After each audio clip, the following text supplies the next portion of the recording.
Well, hello everybody. Nick McGinnis here with Meadow Green Farm in Nova Scotia. In today's video, we're looking at cattle, and the focus of the video is building wealth with a small cattle herd.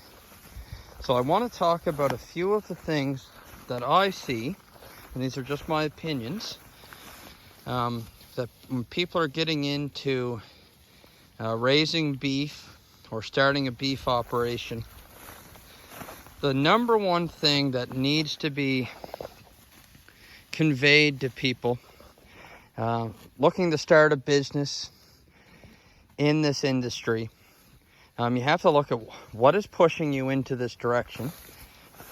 Personally, I see a lot of benefits. I love being out with the animals. I love working the land, improving the land, raising high quality animals that are going to be good producers. And we're going to talk about what is a good producing cow. So let's start with the why.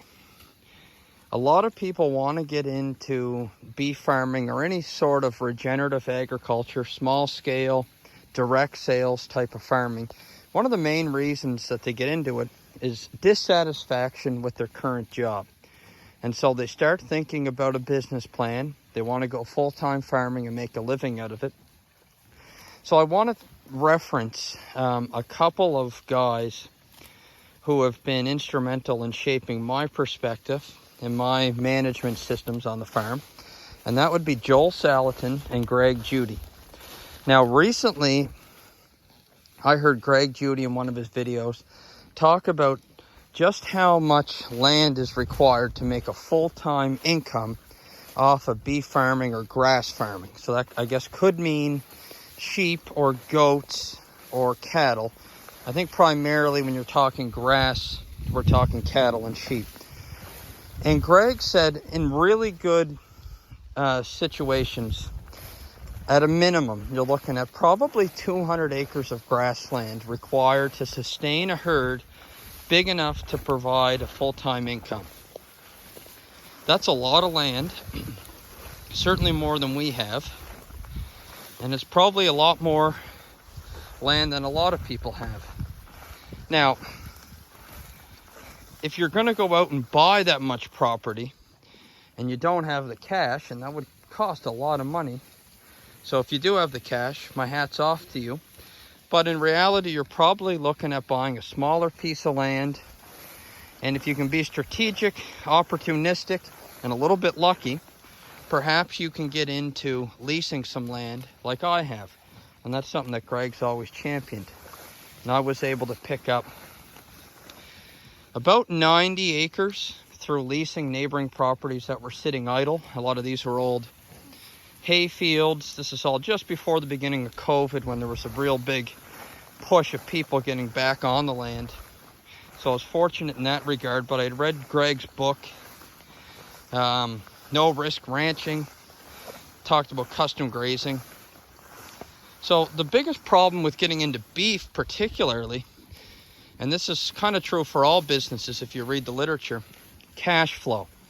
If you're a cow-calf operator and you're starting out with making an investment into some heifers, you may have to raise those heifers for 6 months before they're old enough to get bred.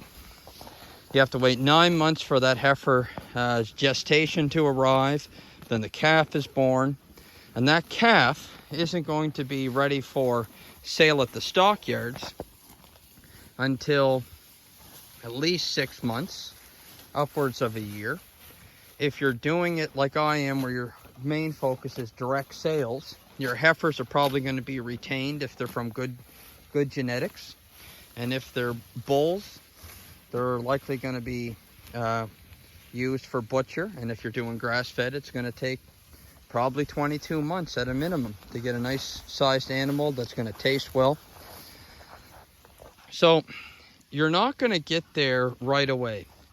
So at the beginning, I truly believe that the most important thing you can do is ruthlessly protect and improve your genetics. And that's going to mean a lot of culling. So unfortunately, or fortunately, depending on how you look at it, a lot of the animals I initially purchased, I'd say over 40% of them, for various reasons, didn't make the cut in terms of genetics. I guess you can call it genetics, or just flat out performance. If a heifer you bought that was old enough to be bred is in with a bull for 3 to 6 months, let's say, and it doesn't get bred, well, you can't keep that animal around for another season. It's just going to cost you too much, and chances are it's not going to get bred again, or get bred at all, sorry. If it does get bred, eventually, after hanging on to it for longer than you should have, the calf that's going to produce is going to carry those same inferior genetics. So you're much better off in those initial stages, in my opinion, to take those heifers that aren't performing, that aren't getting bred, and butcher them and sell them direct and build up a customer base. Because customers are key, and you want to get them, the quicker you can acquire them, the quicker you can scale up. And it takes a lot longer in terms of building up your numbers. So when you're looking at your business plan, don't get caught up on saying, well, I put pen to paper and it's going to take me 50 cows to get up to a size where I'm going to produce an income. Which brings me to another point. Joel Salatin, in an interview I heard, and I've heard him reference this a couple times, he talked about needing 100 cows total, I think it was, in order to sustain a full-time income. So that's 50 cows a year having 50 calves, or some combination of cows and heifers, selling some bulls, butchering steers, buying steers. The point I'm trying to make is, if you're going to do it right, and you're going to do it in a way that you're going to not get in financial trouble, it's going to take 15 or 20 years, and that's the truth as far as I can tell. And it's not always music to people's ears. But when you're trying to base your business strictly off the business plan, looking at numbers, looking at scale, and you don't have a lot of money, you can really get yourself in a financial jam, and you can impose a lot of stress on your family. And in the end, your dream to farm is going to get lost. So I would just implore anybody, if you're getting into small scale or regenerative ag, and you broke one of Joel Salatin's other rules, which is to have a nest egg of at least 1 year's salary, which I think is becoming increasingly more difficult with the cost of living and housing, then you have to be very careful in trying to make that leap. I didn't save up a year's salary before I started farming, but I focused on custom grazing cattle and generating a cash flow. So I was raising other people's cattle at a certain rate per cow per day. And I did that for 3 years starting out, ran a very small herd, more or less just getting my feet wet in beef farming. And I was able to use that custom grazing to pay for a lot of my infrastructure, my fencing, my corral. And I also used it to learn. So important to learn the skills in farming, no matter what it is. Any land-based system, there's a steep learning curve. I made mistakes, I overstocked. It's much better to overstock custom grazing and learn your lesson than it is to buy a bunch of cows and then figure out what your carrying capacity is when they're all going south, losing condition and not being bred. So those are a few thoughts on starting your beef business. If you do it right, you take your time, don't set yourself up with the idea that you need to make it work instantly because you have dissatisfaction with your current job. What I would encourage you to do is just probably switch careers.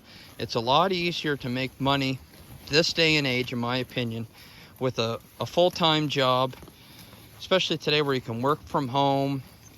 There's a shortage of labor. There's all sorts of things going on which put you a little bit in the driver's seat. It may require a pay cut, but at least you can get that monkey off your back, if you will, of this dissatisfaction with your job. If you're staring at a cubicle all day, I can see why you'd want to make a full-time go out of it. If you're doing beef and sheep, It's not going to happen instantly. And if you do it slowly, don't put pressure of time on you, you're going to end up with a much better herd. And that's going to pay off dividends for years and years to come. You're going to be lower maintenance. You're going to end up with much higher quality genetics. And those animals, those high quality genetics, dependable, fertile animals, there's going to be a real market, and there is a market already for those animals. So take your time, don't get in too deep, and just learn to appreciate what you have and not put too much pressure on yourself, and understand there's a steep learning curve. It can be very enjoyable as long as you don't put too much pressure on yourself.